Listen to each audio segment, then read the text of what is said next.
स्वागत है आप सभी का हमारे YouTube चैनल आरोही कंप्यूटर क्लासेज में। और मैं आज आपके लिए लेकर आया हूँ कल होने वाले RSAT एग्ज़ाम के लिए मोस्ट इम्पोर्टेंट क्वेश्चंस। तो शुरू करते हैं आज का वीडियो। तो इसमें आपका ये पहला क्वेश्चन है, देखो राजस्थान सरकार द्वारा क्लाउड आधारित भंडारण समाधान है। देखो option A Rajasthan e vault, B e Gyan, C RPSC और डी है राज ई साइन।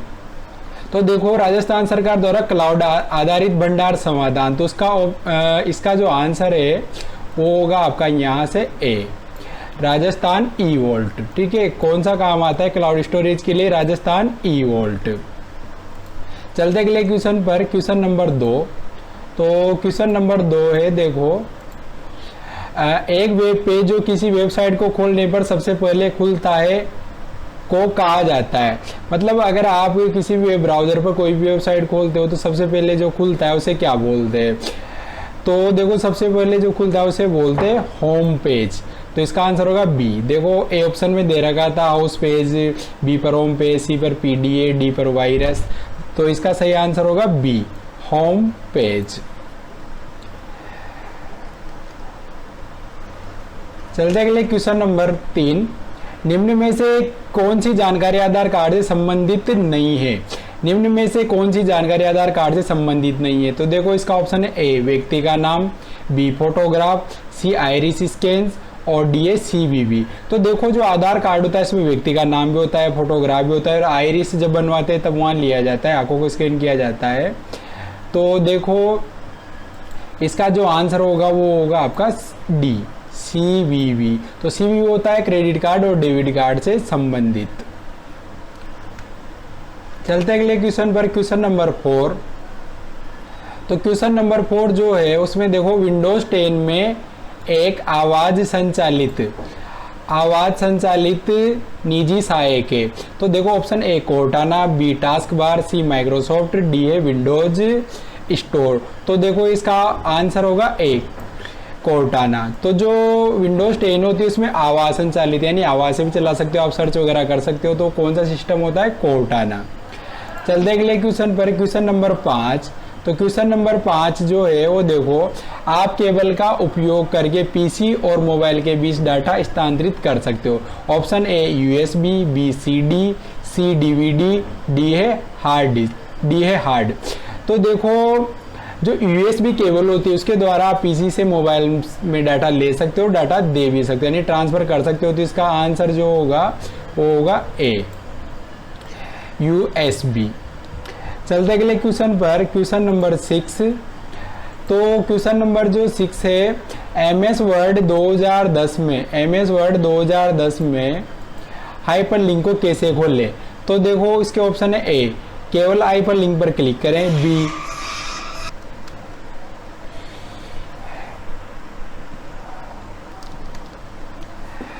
ऑप्शन ए केवल हाइपर लिंक पर क्लिक करें, ऑप्शन बी एल्ट कुंजी को दबाएं फिर हाइपर लिंक पर क्लिक करें, ऑप्शन सी शिफ्ट कुंजी दबाएं फिर हाइपर लिंक पर क्लिक करें, डी कंट्रोल कुंजी दबाएं और फिर हाइपर लिंक पर क्लिक करें। तो हाइपर लिंक खोलने के लिए आपको क्या करना पड़ता है? देखो कंट्रोल के बटन को दबाए रखना है, फिर किस पर क्लिक करना है? हाइपर लिंक पर। तो इसका आंसर होगा डी कंट्रोल कुंजी को दबाएं और फिर हाइपर लिंक पर क्लिक कर दें। चलते अगले क्वेश्चन पर, क्वेश्चन नंबर 7। MS पावरपॉइंट 2010 में स्लाइड ट्रांजिशन और एनिमेशन इफेक्ट के बीच मूल अंतर क्या है? तो देखो ऑप्शन ए स्लाइड ट्रांजिशन को पूरी स्लाइड पर लागू किया जाता है, जबकि एक स्लाइड पर ऑब्जेक्ट, पार्ट, आकृति, चित्र आदि पर एनिमेशन प्रभाव लागू होते हैं। ऑप्शन बी एनिमेशन प्रभाव पूरे स्लाइड पर लागू होते हैं, जबकि स्लाइड पर ऑब्जेक्ट, पार्ट, आकृति, चित्र आदि पर स्लाइड ट्रांजिशन लागू होते हैं। Option C slide transition slide show के दौरान दिखाए जाते हैं, जबकि स्लाइड शो के दौरान एनिमेशन प्रभाव नहीं दिखाए जाते हैं। Option D slide transition slide show के दौरान नहीं दिखाए जाते, जबकि स्लाइड शो के दौरान एनिमेशन इफेक्ट दिखाई देते हैं। तो देखो इसका जो आंसर होगा वो होगा यहाँ से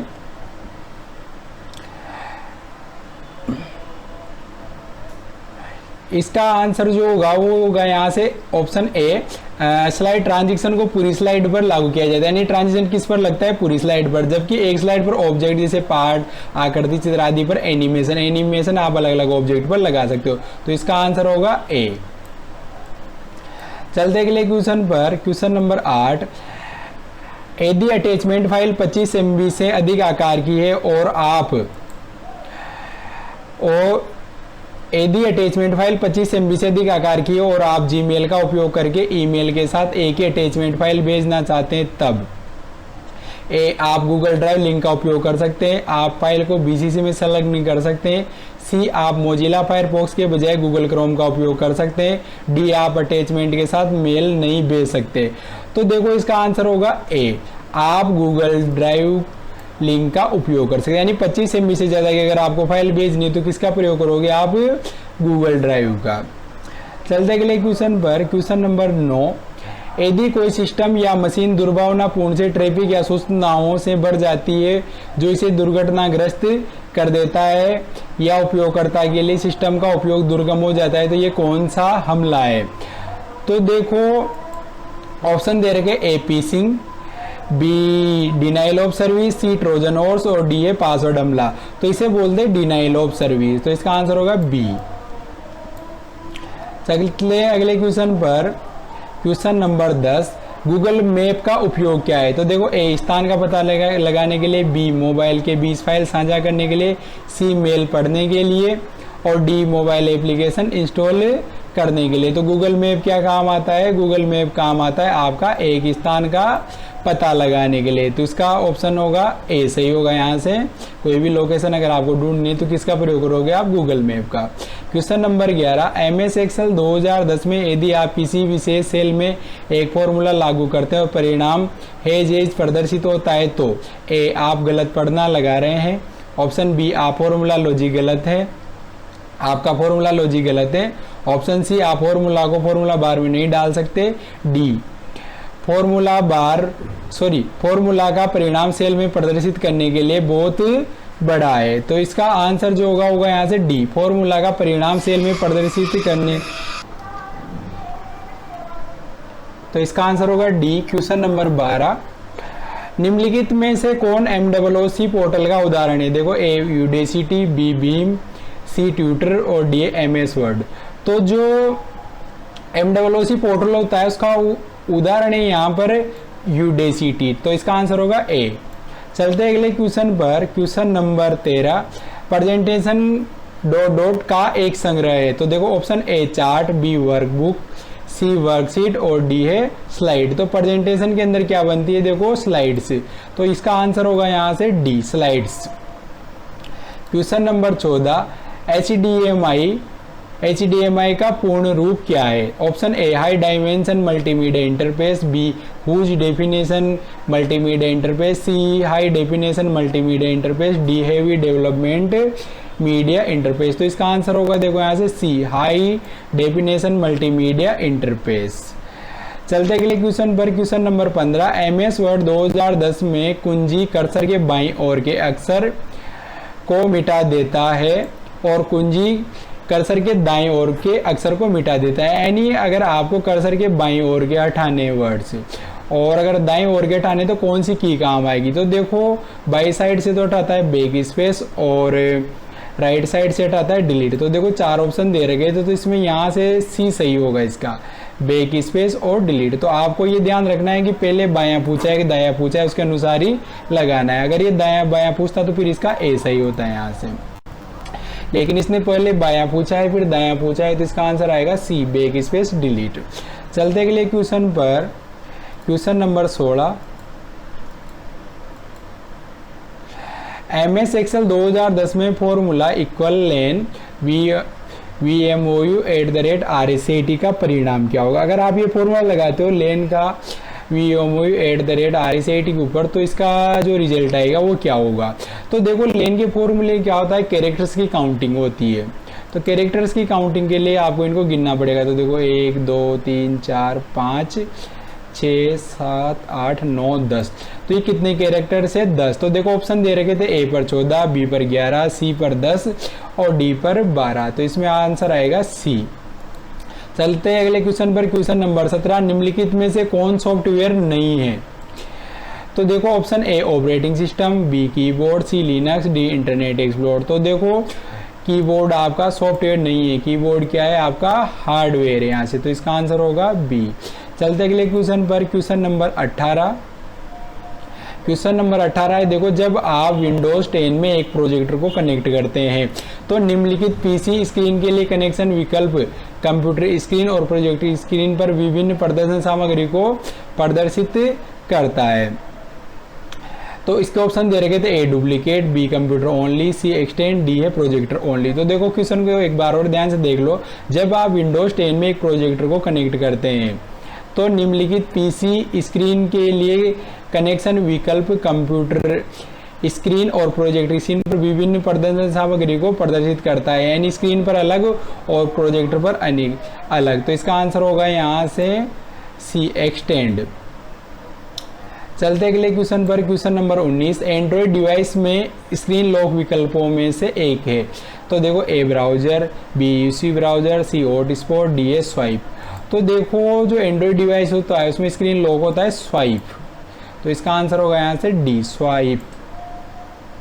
चलते अगले क्वेश्चन पर। क्वेश्चन नंबर 20, निम्नलिखित में से पीओएस और यूपीआई के सही पूर्ण रूप का चयन करें, यानी पीओएस और यूपीआई की फुल फॉर्म बतानी है आपको। तो देखो ऑप्शन ए दे रखा है पॉइंट ऑफ स्केल और uniform payment interface, B payment of sale unified payment interface, C point of sale और यूनिफाइड पेमेंट इंटरफेस, और डी है payment of state and unclear payment sale. तो देखो पीओएस को तो बोलते हैं पॉइंट ऑफ सेल और यूपीआई को बोलते हैं यूनिफाइड पेमेंट इंटरफेस। तो इसका आंसर होगा यहाँ से सी पॉइंट ऑफ सेल और यूनिफाइड पेमेंट।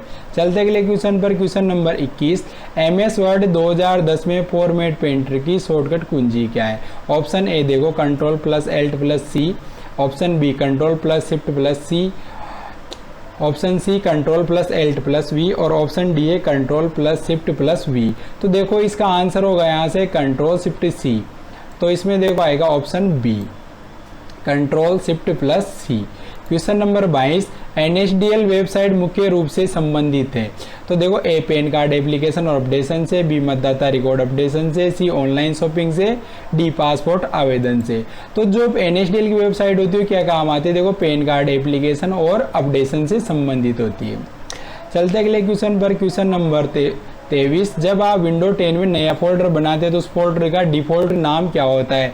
यानी विंडो 10 में अगर आप नया फोल्डर बनाते हो तो उस फोल्डर का नाम क्या होगा? देखो ए माई फोल्डर, बी न्यू फोल्डर, और सी पर देखो फोल्डर, और डी पर दे रखा है विंडोज। तो जब भी आप नया फोल्डर बनाते हो तो उसका नाम होता है न्यू फोल्डर। तो इसका आंसर होगा यहाँ से B option B. Question number 24, निम्नलिखित में से कौन सा ऑनलाइन बैंकिंग का लाभ नहीं है? मतलब ऑनलाइन बैंकिंग का कौन सा लाभ नहीं है वो आपको बताना है यहाँ से। तो देखो ऑप्शन ए, आप इसे किसी भी समय 24/7 उपयोग कर सकते हैं। ऑप्शन बी, इसमें दूसरों की तुलना में कम समय लगता है, सही है। ऑप्शन सी, यह धन को तुरंत प्राप्तकर्ताओं के खाते में स्थानांतरित करता है, ये भी सही है। तो देखो इसमें ऑप्शन डी देखो, आप सिस्टम को डीमोडुलेट और मॉडुलेट नहीं कर सकते, तो इसका आंसर होगा डी, आप सिस्टम को डीमोडुलेट और मॉडुलेट नहीं कर सकते। क्वेश्चन नंबर 25, निम्न में से कौन सा सुरक्षित ब्राउजिंग के लिए अच्छा अभ्यास है? ए एंटीवायरस ना चलाएं, बी अपने सॉफ्टवेयर को अपडेट ना करें, सी सार्वजनिक या मुफ्त वाईफाई से बचें, डी गोपनीयता नीतियों को न पढ़ें। तो देखो इसका आंसर होगा सुरक्षित ब्राउजिंग के लिए सी, सार्वजनिक या मुफ्त वाईफाई से बचे, यानी सार्वजनिक या फिर मुफ्त वाईफाई नहीं लेना चाहिए। चलते अगले क्वेश्चन पर। क्वेश्चन नंबर 26, मॉनिटर का उदाहरण नहीं है? A CRT, B flat panel, C LCD, और डी है लेजर 31। तो जो देखो इसका आंसर होगा वो होगा D laser 31। LCD, flat panel और CRT मॉनिटर के प्रकार होते हैं, तो मॉनिटर का उदाहरण नहीं है आपका लेजर 31, तो इसका आंसर होगा डी। चलते अगले क्वेश्चन पर। क्वेश्चन नंबर 27, निम्नलिखित में से सही कथन का चयन करें। तो ऑप्शन ए, आप MS ऑफिस में दस्तावेज को PDF प्रारूप में सेव कर सकते हैं। ऑप्शन बी, आप F6 कुंजी का उपयोग करके एक प्रस्तुति शुरू कर सकते हैं। ऑप्शन सी, MS वर्ड 2010 में फॉर्मूला बार का उपयोग करके एक फॉर्मूला लिख सकते हैं। ऑप्शन डी, आप MS ऑफिस 2010 में पेज ओरिएंटेशन को बोल्ड पर सेट कर सकते हैं। तो सही ढूंढना है आपको। तो इसमें देखो सही है आपका ऑप्शन ए। MS ऑफिस में दस्तावेज को PDF के रूप में भी सेव कर सकते हो आप। चलते अगले क्वेश्चन पर, क्वेश्चन नंबर 28, निम्नलिखित में से कौन सा वोलेटाइल मेमोरी का उदाहरण है? सबसे उपयुक्त विकल्प का चयन करो। देखो ए पर दे रखा है PROM, बी पर दे रखा है EPROM, सी ऊपर के दोनों, डी इनमें से कोई भी नहीं। तो देखो वोलेटाइल मेमोरी जिनमें डाटा सेव होता है तो उसमें देखो ये ऊपर के दोनों, यानी PROM भी और EPROM दोनों कौन सी मेमोरी होती है? वोलेटाइल। चलते अगले क्वेश्चन पर, क्वेश्चन नंबर 29, मान लीजिए फाइल स्थान DVMOU/RSAT/example.txt है। तो निम्न में से गलत विकल्प का चयन करें, यानी गलत ढूंढना है। तो देखो ए ऑप्शन पर दे रखा है डी ड्राइव का नाम, तो सही है। VMOU का सब फोल्डर RSAT है, तो है देखो VMOU का इसका ये सब फोल्डर देखो ये दे रखा है यहाँ पर। RSAT का सब फोल्डर VMOU है और ऑप्शन डी दे रखा है देखो एग्जाम्पल डॉट फाइल का नाम के साथ फाइल एक्सटेंशन है, तो ये भी सही है। तो इसका आंसर होगा देखो यहाँ से सी। RSAT का सब फोल्डर VMOU है, तो RSAT का सब फोल्डर VMOU नहीं है, जबकि VMOU के अंदर RSAT सब फोल्डर है। तो इसका गलत है, इसमें RSAT का सब फोल्डर VMOU नहीं है। चलते अगले क्वेश्चन पर, question number 30, mobile operating system का एक उदाहरण है। A Windows 98, B Android operating system, C mint window operating और डी पर दे रखा है MS वर्ड 2010। तो मोबाइल ऑपरेटिंग का एक उदाहरण है, तो मोबाइल का कौन सा है? देखो Android operating system. Question number 31, दस्तावेजों को सेव करते समय सेव और सेव एज में अंतर है। तो सेव और सेव एज में अंतर बताना है, यहाँ पर आपसे पूछा गया है। तो देखो ऑप्शन ए कोई भी अंतर नहीं है, ऑप्शन बी सेव उस दस्तावेज को संग्रहित करेगा जो पहले से ही किसी भी स्थान पे में संग्रहित है। सी सेव एज हमें फाइल का नाम और स्थान बदलने की अनुमति देता है। तो देखो इसका आंसर होगा यहाँ से डी। क्या होगा? डी। बी और सी दोनों सही है। देखो सेव पहले से सेव हुई फाइल को सेव करेगा और सेव एज में हम फाइल का नाम बदल सकते हैं, स्थान बदल सकते हैं। चलते अगले क्वेश्चन पर, क्वेश्चन नंबर 32, निम्नलिखित में से कौन सा एप्लीकेशन प्रोग्राम आमतौर पर PDF फाइलों को देखने के लिए उपयोग किया जाता है? तो देखो A device driver, B Adobe reader, C Cortana, D Windows, defragmenter. तो देखो क्वेश्चन क्या था, निम्नलिखित में से कौन सा एप्लीकेशन प्रोग्राम आमतौर पर PDF फाइलों को देखने के लिए उपयोग किया जाता है? तो देखो उसके लिए काम आता है एडोब रीडर, PDF फाइलों को पढ़ने के लिए। क्वेश्चन नंबर 33, आप कंप्यूटर से सोशल मीडिया का उपयोग, देखो option A Word, Excel, PPT आदि, बी गूगल प्ले, बी पर देखो यूट्यूब, गूगल प्ले, आउटलुक आदि, सी देखो फेसबुक, इंस्टाग्राम, गूगल प्लस आदि, डी पर SSO, PRSY और LPG आदि। तो सोशल मीडिया पर कंप्यूटर का क्या उपयोग है? आप फेसबुक, इंस्टाग्राम, गूगल प्लस चला सकते हो, तो इसका आंसर होगा सी। क्वेश्चन नंबर 34, अधिकांश वेब ब्राउजर वेब पेज के URL को, देखो ऑप्शन दे रहेगा a formula, B address bar, सी पर दे रहेगा स्टेटस बार और डी पर दे रहेगा टाइटल बार। तो URL कहाँ दिखाया जाता है? देखो एड्रेस बार पर, तो इसका आंसर होगा बी। चलते अगले क्वेश्चन पर, क्वेश्चन नंबर 35, IRCTC का पूर्ण रूप है। A Indian railway catering and tourism corporation, B international rail communication and telecom corporation, C Indian rail common transportation corporation, D उपरोक्त में से कोई भी नहीं। तो देखो IRCTC फुल फॉर्म पूछिए, तो IRCTC फुल फॉर्म है Indian railway catering tourism corporation, तो इसका आंसर होगा ए।